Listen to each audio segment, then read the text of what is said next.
Hello दोस्तों, आज हम चर्चा करेंगे उत्तर प्रदेश की मिट्टी। उत्तर प्रदेश की मिट्टी के बारे में चर्चा करेंगे। मिट्टी पृथ्वी की ऊपरी सतह पर मिलने वाली असंगठित पदार्थ की ऊपरी परत होती है जो चट्टान के विखंडन, वियोजन और वनस्पतियों के अवसादों के योग से बनती है।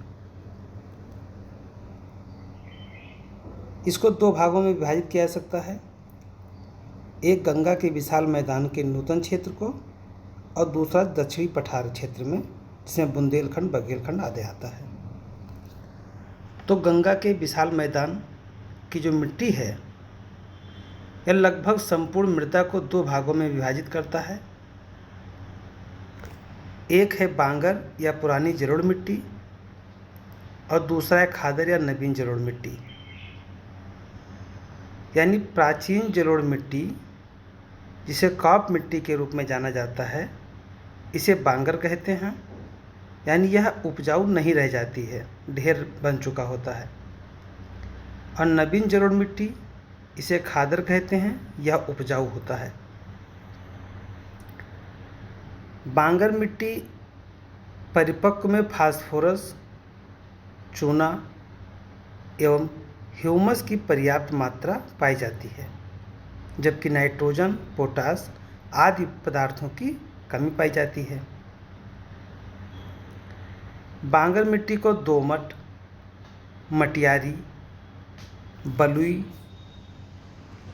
भूंड या पुरातन जलोढ़ मिट्टी के नाम से जाना जाता है। उत्तर प्रदेश के पूर्वी भाग में बांगर मिट्टी को उपरहार मिट्टी भी कहा जाता है। उपरहार मिट्टी। खादर मिट्टी नदियों के बाढ़ वाले मैदान में पाए जाते हैं। खादर मिट्टी हल्के रंग वाली, छिद्र युक्त तथा महीन कणों वाली होती हैं। खादर मिट्टी बांगर के अपेक्षा अधिक उर्वर शक्ति वाली होती हैं। खादर मिट्टी में सामान्यतः चूना, पोटास, मैग्नीशियम की अधिकता होती है। वहीं नाइट्रोजन, फास्फोरस और ह्यूमस पदार्थों की कमी पाई जाती है। देखिए यहाँ पे चूना पत्थर, पोटास और मैग्नीशियम तो पाए जाएंगे, लेकिन नाइट्रोजन नहीं पाया जाएगा, फास्फोरस नहीं पाया जाएगा और ह्यूमस नहीं पाया जाएगा, कि कमी पाई जाएगी। जबकि जो बांगर है वहाँ फास्फोरस पाया जाएगा, लेकिन नाइट्रोजन दोनों में नहीं पाया जाएगा, ना खादर में और ना बांगर में। खादर मिट्टी को नूतन जलोढ़, बलुआ, सिल्ट बलुआ, मटियारी, दोमट आदि नामों से भी जाना जाता है। लाल एवं काली मिश्रित मिट्टी राज्य के झांसी डिवीज़न, मिर्ज़ापुर, सोनभद्र के साथ साथ प्रयागराज के ज़िले की करछना और मेजा तहसील में भी पाए जाते हैं। इन ज़िलों के ऊपरी पठारी भाग में मिट्टी लाल है एवं दो प्रकार की है, परवा और राकड़। परवा हल्की रतीली व रेतीली दोमट होती है, जबकि राकड़ क्षारीय होता है। भावर पर्वतपदीय क्षेत्र हैं। यहाँ की मिट्टी मोटी बालुओं और कंकड़ पत्थरों से निर्मित छिछली है। इस क्षेत्र में नदियाँ विलुप्त हो जाती हैं। भावर के समानांतर निचले भाग में तराई क्षेत्र विस्तारित है। यानी भावर के नीचे तराई क्षेत्र है, विस्तारित है। यहाँ की मृदा उपजाऊ, नम, दलदली और समतल है। इस मृदा में गन्ना और धान की अच्छी पैदावार होती है। कहाँ पे होती है? तराई में। उत्तर प्रदेश के गंगा यमुना दोआब एवं गंगा रामगंगा दोआब क्षेत्रों में जलोढ़ एवं काप मिट्टी पाई जाती है। देखिए, गंगा यमुना दोआब और गंगा रामगंगा दोआब, ये दो क्षेत्र होते हैं। दो नदियों के बीच के क्षेत्र को आब बोला जाता है, यानी दोआब बोला जाता है। उत्तर प्रदेश में जलोढ़ एवं दोमट मिट्टी सर्वाधिक क्षेत्र में पाई जाती है।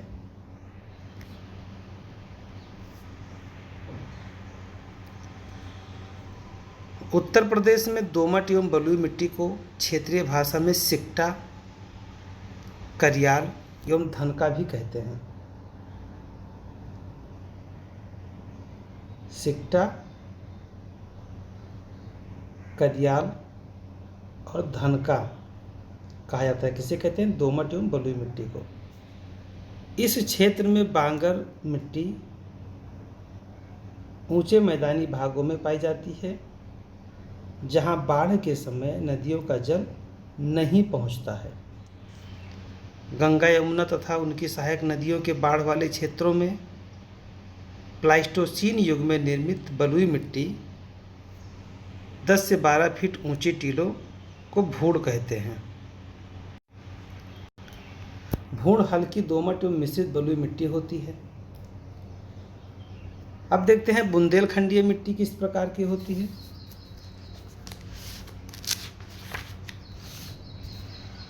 बुंदेलखंड में यानी उत्तर प्रदेश के दक्षिणी पठार की मिट्टियों को बुंदेलखंडीय मिट्टी कहते हैं। इस क्षेत्र में भोटा, मार, इसे माड़, कावड़, पड़वा, राकड़ आदि मिट्टियाँ पाई जाती हैं।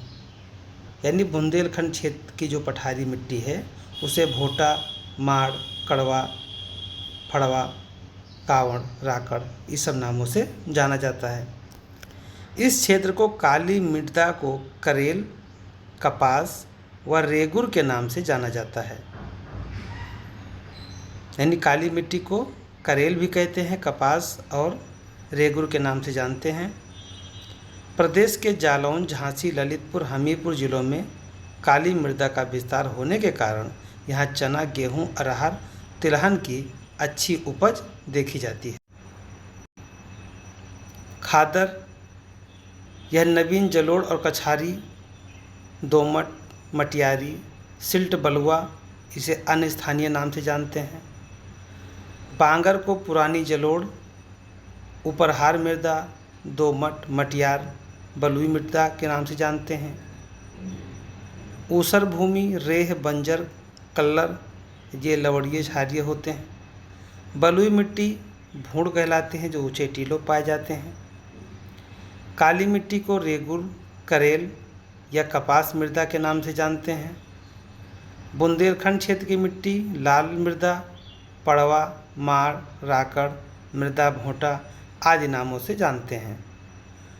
भोटा मिट्टी विंध्य पर्वतीय क्षेत्रों में पाई जाती है।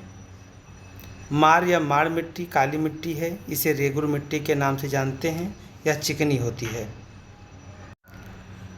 मार मिट्टी में सिलिकेट, लोहा एवं एल्युमिनियम खनिज पदार्थ पाए जाते हैं। माट मिट्टी उत्तर प्रदेश के पूर्वी क्षेत्रों में पाई जाती है। इस मिट्टी में चूना अधिक होता है। पड़वा मिट्टी उत्तर प्रदेश के हमीरपुर, जालौन, यमुना नदी के ऊपरी जिलों में पाई जाती है।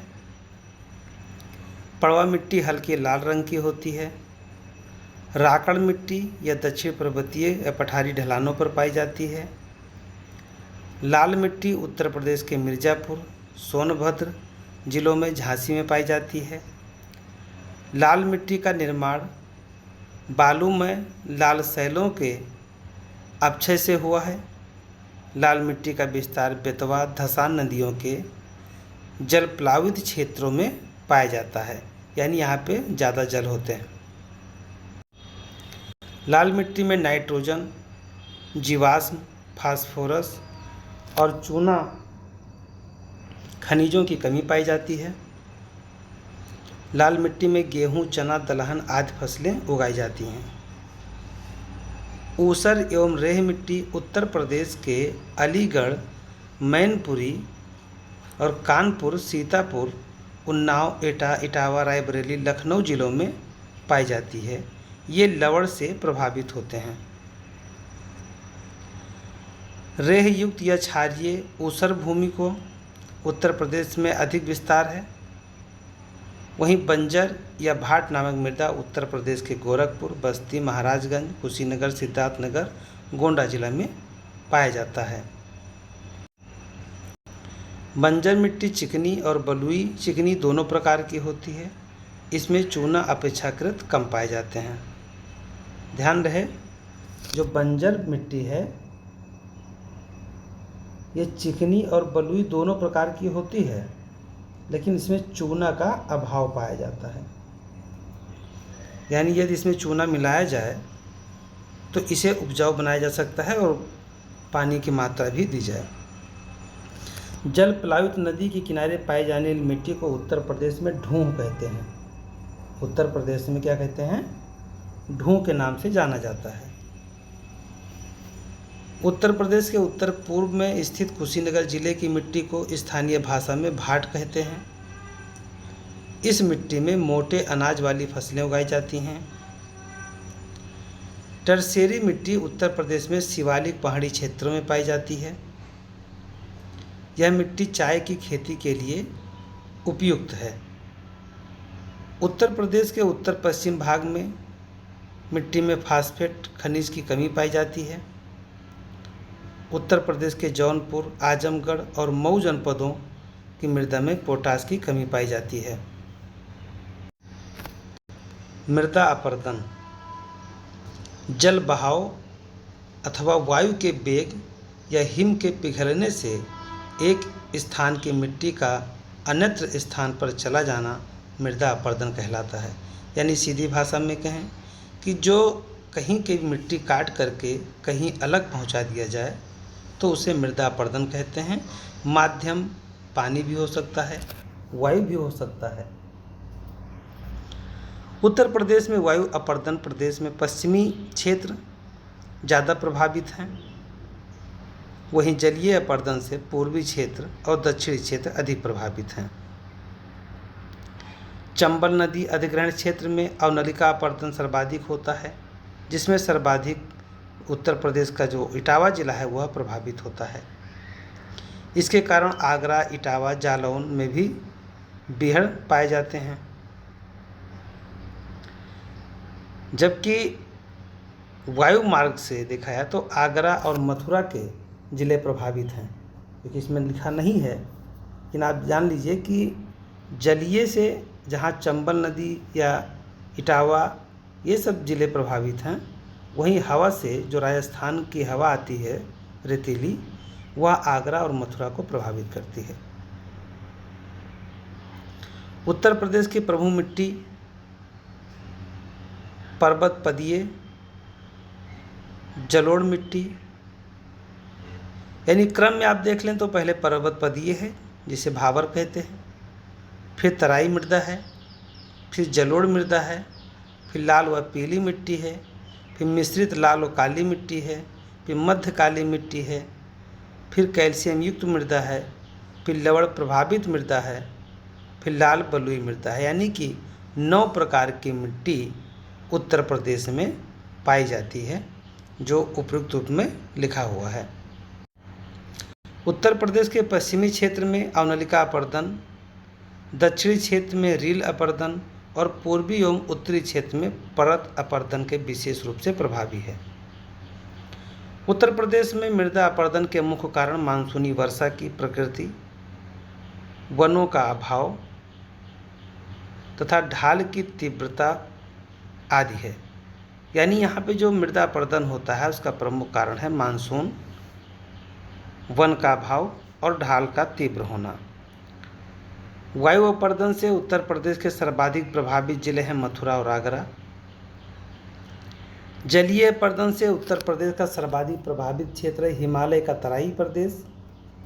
प्रदेश के अलीगढ़, मैनपुरी, कानपुर, उन्नाव, एटा, इटावा, रायबरेली, सुल्तानपुर, प्रतापगढ़, जौनपुर, प्रयागराज ये अधिक सिंचाई और उर्वरक के इस्तेमाल से लगभग 10% भूमि ऊसर हो चुकी है। यानी जितना आप ऐसे उर्वरक का प्रयोग करेंगे जो रिस्क के, इससे तो 2 नुकसान है। एक तो जल प्रदूषण बढ़ता है, दूसरा हमारी मिट्टी खराब हो रही है, उपजाऊ कम होगा ज़्यादा उर्वरक इस्तेमाल करने से। प्रदेश के पश्चिमी एवं दक्षिणी क्षेत्रों में लवणीय एवं क्षारीय मृदा पाई जाती है, जबकि प्रदेश के पूर्वी क्षेत्रों में कुछ हिस्सों में अम्लीय मिट्टी भी पाई जाती है। यानी कि जो तराई क्षेत्र हैं, पूर्वी क्षेत्र तराई भाग जो हैं, यहाँ की मिट्टी अम्लीय मृदा के रूप में पाई जाती है। तो मिट्टी लवणीय या क्षारीय हो सकता है, अम्लीय हो सकता है, लेकिन यदि आप उर्वरक का प्रयोग करते हैं, देखिए ये तो पीटी के बेस्ड में आपका हो गया, लेकिन इसी में से यदि आपको मेंस का पॉइंट निकालना हो तो आप निकालेंगे कि क्या कारण है मृदा अपरदन के, कौन कौन से क्षेत्र किस अपरदन से प्रभावित हैं और उसका समाधान करने के लिए क्या किया जाना चाहिए। तो ये 3-4 तरह के फैक्ट निकालने से आपका एक प्रश्न मेंस का तैयार हो जाएगा। धन्यवाद। जय हिंद, जय भारत।